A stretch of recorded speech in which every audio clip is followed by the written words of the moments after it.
Her vaktiniz hayır olsun. O indi yazı yazırlar İslam Rıza ibarede. Balakən rayonuna 14 il ağalık edən. İndi yazdılar ki özün ağa kimi apardı deyil hiç kimi saymıram. Güya bir tane Balakəni keçmiş icra başçısı deyil özün belə aparam. O bir kadın var ya deyil ki gittim icra başçısına dedim ben dövüşmüşəm. Deyil dövüşmüşəm deyil beni filan şeyime gibi üzür istirəm.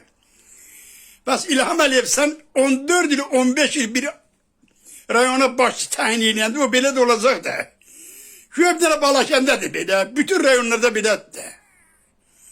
Sonra ne edirsən ki, hapis elətdirirsən icra başçıların, ya öbürlərin, ya nazirləri kimi. Gene de məhkəmə olur, yine de amlakları qaytarılır da özünə. Mənə de günüm kimin amlakını qaytaramamsan ki? 100 milyon yeri hapis elətdirirsən 6 ile 7 ile. Gedir o da kefiri, kebabından zaten yer hapishanede. Bir tane vekil de tutur. 2 yıl 3 yıl yatır. Da yatmıyor o da kefirir. Çıkandan sonra da verir bunu mahkemeye, öbürü pul bırakır. Emlakları geri kaydır. Gelin de kaytarlar ona. Senin de hardaydın. Ya ki bu fili kulağında yaptılar. Bu prezident aparatında ne kadar insanlar iş değil. Sovyet hükümetinin vaktinde bir nefer gösterin bana. O kadar uzun müddet birinci şartı olsun. Onu özün yoklamaya gerektir. Nedense bir maaşa bakardılar onlar. Ha yiyeti yemiyorlardı. Adam burnuna tükendiler müeyyen kadar. Şimdi de bu Emin Avruluyev sana yaraşar diyeceksin ki uşaq öğrenmişse o müəllime niye maaş verilmezdi? Birinci deyirlər ki bizi döyə öğretibler müəllimler. Allah'ın olsun. Şille vurardı. Bir yandan müəllim döyerdi, bir yandan gelip evde deyende atamıza döyerdi. Şimdi müəllime deyirsin söz deme olmaz. Şəfiqə müəllimenin simdiği olmasaydı Lənkəranın İstisu qəsəbəsində Kürü.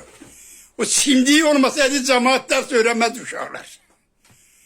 Uşaqlar elə qorxdular ona hamıda dersini öğrenirdi. Hamı aparırdı, valideynler evlatlarını aparırdı Şəfiqə müəllimənin sınıfına. Niye? Ha bilirdi Şəfiqə müəllimənin bir tane simdiği.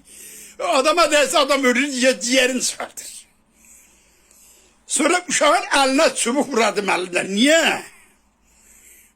Bak korku olmasa öğrenme yok diye. Adi Kur'an'ı öğrenende de korku. İnsan korkmasa estağfurullah, Allah'tan korkmasa bize neler ediyorlar.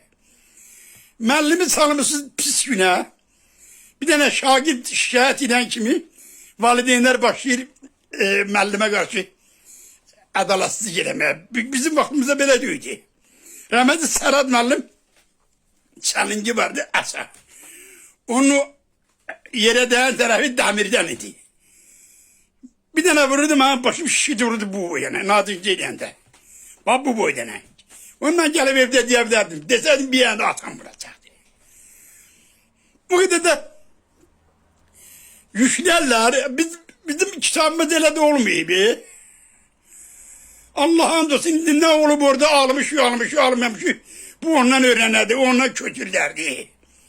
Sonra Lənkəran rayonu Kirov, yani indiki İstisu qəsəbəsinin şagirtler gider 8. sınıf bitirenden sonra Veravulu okumaya. Veravul'la Kirov Safod'un İstisu qəsəbəsinin Havzavan arasına kadar var. Saç sahasına kısa yoluna gider okumaya. Emin Emrullayev özünden de sarf edeyir, onu danışır. Mısır Merdanov'un dövründe tahsil yaxşıydı. Adam öləcək, haqla danışırdım. Tahsil nazirində elə adam işləməlidir ki, heç olmasa o adam müəllim işləsində. 20 ildir neçə aydır sən oraya başçılıq edirsən, ha? Mesela bir daha gidip maranazdan ki bütün ödün deyirsən ki məktəb direktörləri, İsmail Sayın məktəb direktörləri. Tabii məktəbin direktörü ki, məktəb direktörü olandan sonra Şirvan'da var diye biri. Gösterdiler ki bu məktəb direktörü olmamışan qabaq evi, bu da məktəb direktörü olandan sonra. Sen kime kap gelsin ay Emin Emrullayev? Hansı pulla senin hayat yoldaşın oxuyur xaricdə? Və sən haradaydın, sən filqulanda etmişsən, ya sən bəlkə İmam Əmrullayevsən da atmışsan o atanlar belə belə narkotik və atır uyuyur.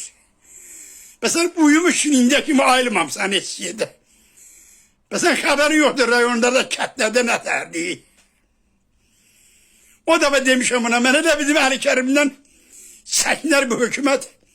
Saatlı rayonunun Azadkənd kəndində o tuvaleti mən gördüm, o meşoku kisəni asırda tuvaletdən öldür. Gedən var, gələn var. Bu cürə, məktəbi bu cürə saldınız, bugünə qoydusa. Sizin təsirin bu da. Sen nasıl minip gelsen bir rayonlara baksan. Bak pulu neyleyipler, Emin Əmrullayev. Niye nazaret elemem sen? Da 20 tane de kişi veririm, valideyn ona param ver. Bu ne tahsildi? Bu nedir bu Emin Əmrullayev? Edebiyat ara, trigonometriye cevap ara. Humaniter fenler ayrı olmalıdır, kabak olardı. Fiskariyede tamaylı ortam etti. Humaniter hamid cəbiri bilməməlidir ki. Edebiyat müəllimini çox lazımdır edebiyat müəlliminə.